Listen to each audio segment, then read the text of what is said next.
Hi hello welcome to మనం TV. నేను మీ ధనరాజ్. ఈరోజు మనతో పాటు గెస్ట్ ఎవరంటే సీనియర్ జర్నలిస్ట్ కట్ట కార్తిక్ గారు ఉన్నారు. సార్ నమస్కారం. సార్ నమస్తే దానా.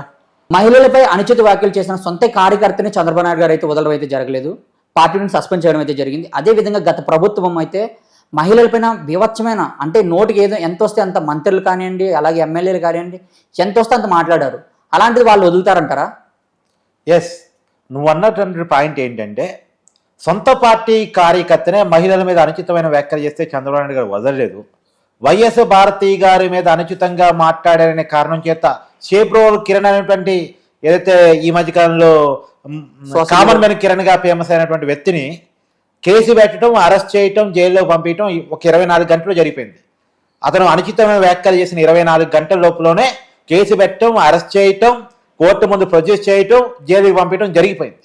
కాబట్టి ఇంత సీరియస్ గా ప్రభుత్వం ఉంది, మమ్మల్ని వదిలిపెట్టిద్దా అనేటువంటి భయం మాజీ మంత్రులలో, మాజీ ఎమ్మెల్యేలలో, వైసీపీ నాయకుల్లో వస్తున్న మాట వాస్తవం. వచ్చే అవకాశం కూడా ఉంటుంది. ఎందుకంటే వైసీపీ ఏదో శాశ్వతంగా అధికారంలో ఉండటం కోసమే పుట్టిన పార్టీ అయినట్టు, జగన్మోహన్ రెడ్డి గారు ముఖ్యమంత్రిగా ఉండటం కోసమే ఆకాశం నుంచి ఊడిపడ్డట్టు జీవితాంతం వైసీపీని అధికారంలో ఉంటది అని అనుకుని ఇష్టం వచ్చినట్టు మహిళల మీద మాట్లాడారు. చంద్రబాబు నాయుడు గారి సతీమణిని అసెంబ్లీ సాక్షిగా ఇష్టం వచ్చినట్టు మాట్లాడారు. ఫస్ట్ టైం చంద్రబాబు నాయుడు గారు కంటతడి పెట్టుకున్నారు. ఇది గౌరవ సభలో నాకు అనిపిస్తుంది. గౌరవ సభలో మార్చి నేను మళ్ళీ అసెంబ్లీకి వస్తాన్నారు. ఎన్నికల్లో గెలిచి గౌరవ సభకి ఆయన వచ్చారు. ఇప్పుడు గౌరవ సభలో ఉంది కాబట్టే, గౌరవ ప్రభుత్వం ఉంది కాబట్టే వైఎస్ భారతి గారి మీద కామెంట్ చేసిన 24 గంటల్లో యాక్షన్ శురు అయింది. ఇప్పుడు గతంలో జిప్పులిప్పి చూపించిన వ్యక్తి ఒక ఎంపీ, అమ్మ లెక్కలు తిట్టిన వ్యక్తి ఒక మంత్రి, ఇష్టం వచ్చినట్టు మాట్లాడే వ్యక్తి మహిళ ఉండి కూడా ఆర్కే రోజు ఒక మంత్రి. ఇప్పుడు మహిళల్ని ఇందాకే నేను చెప్పిన కామెంట్ ఏదైతే ఉందో, చంద్రబాబు గారి కంటతడికి కారణమైనటువంటి కామెంట్ ఏదైతే ఉందో, ఆ కామెంట్ చేసిన వ్యక్తి ఎమ్మెల్యేగా అప్పుడు ఉన్నాడు, వైసీపీలో చేరాడు. మొన్న ఎన్నికల్లో కూడా వైసీపీ తరఫున ఎన్నికల్లో పోటీ చేశాడు, ఓడిపోయాడు. ప్రజలు ఓడిచ్చారు. ఇతను ఓడిపోయాడు. గతంలో ఇందాక చెప్పినటువంటి బూతుల శాఖ మంత్రి అనుకున్నటువంటి కొడానాని ఓడిపోయాడు. ఆర్కే రోజా ఓడిపోయింది. అప్పుడు బూతులు మాట్లాడిన ప్రతి ఒక్కరు కూడా ఓడిపోవడం అయితే జరిగింది. పేరు నాని, తర్వాత అనిల్ కుమార్ యాదవ్, వీళ్ళంతా ఓడిపోయారు. ప్రజాస్వామ్యంలో ప్రజలు ఇవ్వగలిగిన అంతవరకే తీర్పు, ప్రజలు ఇవ్వగలిగిన పనిష్మెంట్ అంతవరకే వాళ్ళు ఇచ్చేశారు. ప్రజల బాధ్యత అయిపోయింది. ఇప్పుడు ప్రభుత్వం బాధ్యత మిగిలింది. ప్రభుత్వం ఏం చేయాలి? వీరని అందరిని అరెస్ట్ చేయాలి.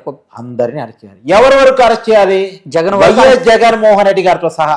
ఎందుకు జగన్మోహన్ రెడ్డి గారిని అరెస్ట్ చేయాలంటే, జగన్మోహన్ రెడ్డి గారు కూడా మహిళల మీద అనుచితమైన వ్యాఖ్యలు గతంలో చేశారు కాబట్టి, చేసిన కామెంట్స్ కూడా కావాలని నేను గుర్తు చేస్తా. పవన్ కళ్యాణ్ గారి భార్యల గురించి ఏదో కాళ్ళ మార్చినట్టు కాళ్ళు మారుస్తాడు అని చెప్పేసి మహిళల్ని కాళ్ళతో పోల్చాడు. ఈ దిస్ రైట్ కామెంట్. తర్వాత చెల్లి కట్టుకున్న చీర మీద కూడా కామెంట్ చేశాడు. షర్మిల గారు కట్టుకున్న చీర పసుపు రంగులో ఉంది చంద్రబాబు గారు కలిసినప్పుడు అని చెప్పేసి దాని మీద కూడా కామెంట్ చేశారు. దాని మీద షర్మిల గారు చాలా సీరియస్ గా రియాక్ట్ అయ్యారు. సరే, ఇది కూడా పక్కన పెట్టు.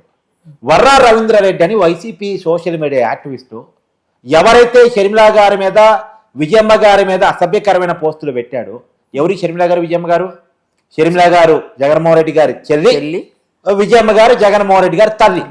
ఇంకా చెప్పాలంటే వైఎస్ రాజశేఖర్ రెడ్డి గారు ఏదైతే వైఎస్ఆర్ సిపికి ప్రేరణ ఉందో, ఎవరు పేరు చెప్పుకొని రాజకీయ పార్టీ నడుపుతున్నారో ఆ రాజశేఖర్ రెడ్డి గారి కూతురు, రాజశేఖర్ రెడ్డి గారి భార్య.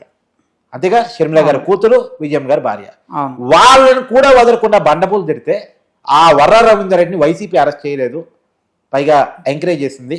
ఇప్పుడు కూటమి ప్రభుత్వం అరెస్ట్ చేస్తే ఆ వర్ర రవీందర్ రెడ్డి ఎవరి పేరు చెప్పాడు? వైఎస్ అవినాష్ రెడ్డి గారి పిఎం నాకు మెసేజ్లు వచ్చాయి, నాకు అవే పెట్టేవని చెప్పాడు. అంటే అవినాష్ రెడ్డి వర్ర రవీందర్ రెడ్డితో షర్మిల గారిని లేదా విజయమ్మ గారిని తిట్టించాడు అనేది అతను చెప్పిన మాట, నేను చెప్తున్న మాట కాదు.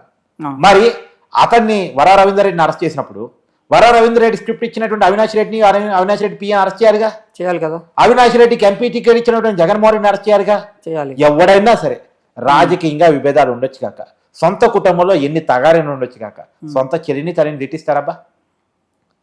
సొంత చెల్లిని తల్లిని తిట్టిస్తారా? ఎవరు తిట్టిస్తారు? ఎవడన్నా మానవత్వం ఉన్న వాళ్ళు, మనిషి అన్న వాళ్ళు అలా చేస్తారా? ఇప్పుడు జగన్మోహన్ రెడ్డి గారు అరెస్ట్ చేయాలా వద్దా? ఇంకొక పాయింట్ కూడా, సరే ఇది కూడా వదిలే. ఇప్పుడు మొన్న పోసానికి ఇష్టమల్లి వెరీ రీసెంట్గా అరెస్ట్ అయ్యాడు. ఉమ్, పోసానికి ఇష్టమల్లి చెప్పింది ఏంటంటే, నాకేముండదండి, నాకెవరితో వ్యక్తిగతంగా ఏముంటుంది, నాకు సాక్షి ఆఫీస్ నుంచి స్క్రిప్ట్ పంపిస్తారు, సజ్జల రామకృష్ణారెడ్డి గారు స్క్రిప్ట్ పంపిస్తారు, సజ్జల రామకృష్ణారెడ్డి గారు పంపించే స్క్రిప్టే కదా నేను చదవాల్సింది, చదివేది కూడా అని చెప్పేసి సజ్జల రామకృష్ణారెడ్డి గారు పేరు చెప్పారు. అవును. అదే కదా పోలీసు రిమాండ్ రిపోర్ట్లో మనం విన్నది. మరి సజ్జల రామకృష్ణారెడ్డి గారిని అరెస్ట్ చేయాలా వద్దా? ఈ సజ్జల రామకృష్ణారెడ్డి గారు పంపించిన స్క్రిప్ట్ ని పోసానికి ఇష్టమల్లి మాట్లాడితే, ఆ పోసానికి ఇష్టమల్లి మాట్లాడిన దాన్ని మళ్ళా ఇదే సజ్జల రామకృష్ణారెడ్డి కొడుకు YCP social media incharge Sajjala Bhargav viral చేస్తాడు. ఇది కూడా పోసానికి ఇష్టమల్లి చెప్పాడు. మరి ఆ సజ్జల రామకృష్ణారెడ్డిని సజ్జల భార్గవ్ని అరెస్ట్ చేయాలా వద్దా? ఈ సజ్జల రామకృష్ణారెడ్డికి పోస్ట్ ఇచ్చినటువంటి జగన్మోహన్ రెడ్డి గారిని, సజ్జల భార్గవ్ని సోషల్ మీడియా ఇన్ఛార్జిగా పెట్టిన జగన్మోహన్ రెడ్డి గారిని, ఆ పార్టీ అధినేత ఆయన కాబట్టి మళ్ళీ ఇక్కడ కూడా అరెస్ట్ చేయాలా లేదా? అంటే పోసానికి ఇష్టమల్లి కేసులో జగన్మోహన్ రెడ్డి గారు అరెస్ట్ జరగాలి, వరా రవీందర్ రెడ్డి కేసులో జగన్మోహన్ రెడ్డి గారు అరెస్ట్ జరగాలి, తర్వాత వల్లభ్ని వంశీ కేసులో జగన్మోహన్ రెడ్డి గారు అరెస్ట్ జరగాలి. ఎందుకంటే వల్లభ్ని వంశీ ఆ కామెంట్ చేస్తే పార్టీని సస్పెండ్ చేయకుండా మళ్ళీ అతనికి ఎమ్మెల్యే పదవి ఇచ్చాడు కదా. సో కాబట్టి జగన్మోహన్ రెడ్డి గారి నుంచి మొదలుపెట్టి ఆయన క్యాబినెట్ లో మంత్రులుగా పనిచేసినటువంటి ఆర్కే రోజా, అనిల్ కుమార్ యాదవ్, అంబటి రాంబాబు, పేర్ని నాని, ఎవరైతే ఇంకా కొడాలి నాని, తర్వాత ఎమ్మెల్యేలుగా పనిచేసిన ద్వారంపూడో లేదు సోకాల్డ్ ఈ వల్లభ్ని వంశీ అంటే అరెస్ట్ అయ్యాడు కాబట్టి అది వదిలేద్దాం. కానీ ఇదందరినీ కూడా అరెస్ట్ చేయాల్సినటువంటి అవసరం ఉందా లేదా? ఇప్పుడు ఈ డిమాండ్ పెరుగుతూ ఉంది. వీరు చంద్రబాబు నాయుడు గారు మంచి పనే చేశారు, సొంత పార్టీ కార్యకర్తను అరెస్ట్ చేశారు.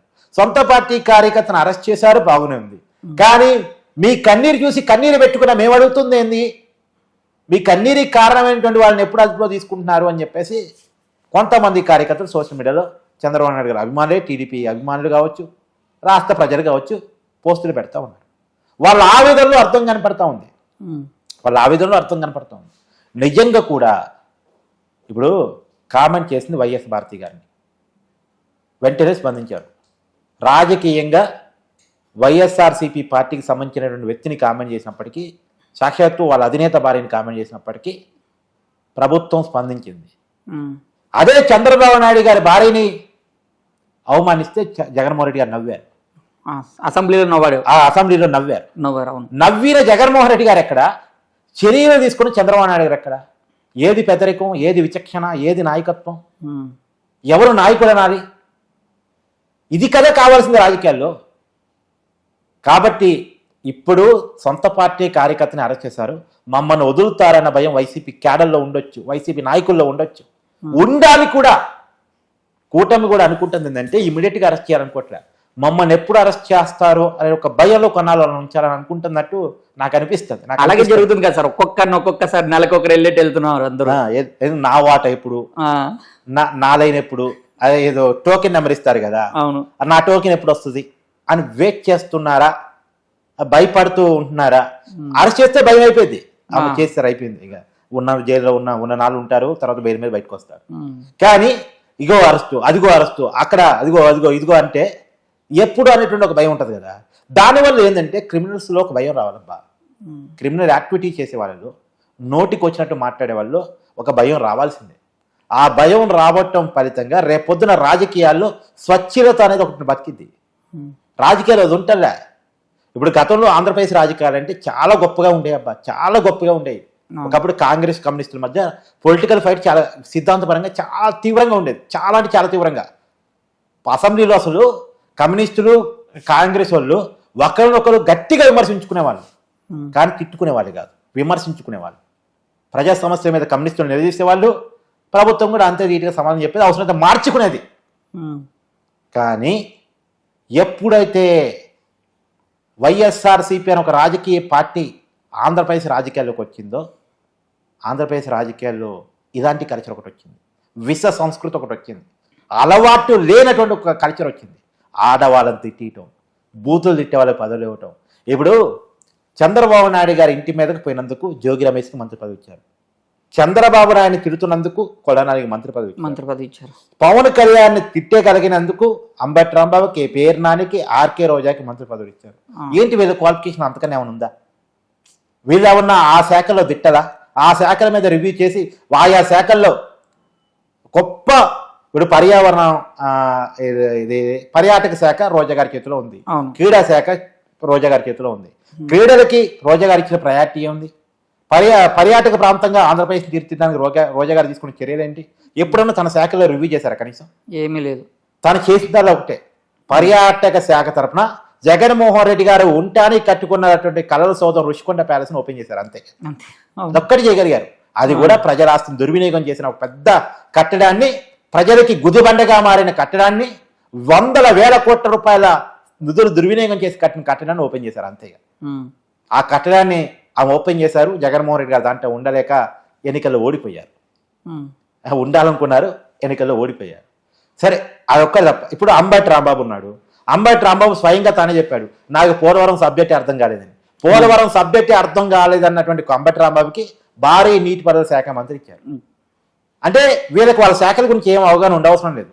వాళ్ళకు ఉండాల్సిన అవగాహనలో చంద్రబాబు నాయుడిని ఎలా తిట్టాలి, చంద్రబాబు నాయుడు కుటుంబాన్ని ఎలా తిట్టాలి, ఇంట్లో ఉన్న ఆడవాళ్ళని ఎలా తిట్టాలి, లోకేష్ గారి పర్సనాలిటీని ఎలా తిట్టాలి, పవన్ కళ్యాణ్ గారిని ఎలా తిట్టాలి, పవన్ కళ్యాణ్ గారి భార్యని పిల్లల్ని ఎలా తిట్టాలి, వ్యక్తిగతంగా వాళ్ళని ఎలా హననం చేయాలి, 1 బూతులు, 2 దాడులు, 3 కేసులు, ఈ 3 విషయాల మీద పెట్టిన దృష్టి. అంటే రామాయణాన్ని కట్టే కొట్టే తెచ్చే అని చెప్పాలి కదా కొన్నిసార్లు. ఎక్కువ టైం ఇవ్వవు కదా నాకు 8 నిమిషాలను వీడియో కావాలన్నా అంటావు కదా, అందుకని చెప్తున్నా. నేను జగన్మోహన్ రెడ్డి గారి పరిపాలనలో 1 బూతులతో దాడి చేయటం, బూతులకు భయపడిన వాళ్ళ మీద దాడులు చేయటం, ఫిజికల్ గా దాడులు కూడా భయపడకుండా జగన్మోహన్ రెడ్డి వ్యతిరేక రాజకీయాలు నడిపే వాళ్ళ మీద కేసులు పెట్టి జైల్లో పడేయటం, ఇది జగన్మోహన్ రెడ్డి గారు చేసిన పని. కాబట్టి ఇప్పుడు అదే కర్మ రిపీట్స్ అంటారు కదా, ఆ కర్మే రిపీట్. ఇప్పుడు వైసీపీ నాయకులు గుండెల్లో రైళ్లు పరిగెడతా ఉన్నాయి. మరి ఎవరెవరు అరెస్ట్ కాబోతున్నారు, ఏ వరుస క్రమంలో అరెస్ట్ కాబోతున్నారు, ఫస్ట్ ఎవరు, సెకండ్ ఎవరు, థర్డ్ ఎవరు, అంకెలు లెక్కేసుకోమని చెప్పాలి. నెక్స్ట్ ఎవరు అరెస్ట్ కాబోతున్నారు అనేది కూడా చూద్దాం, సర్వే చూద్దాం. Thank you sir, thank you very much.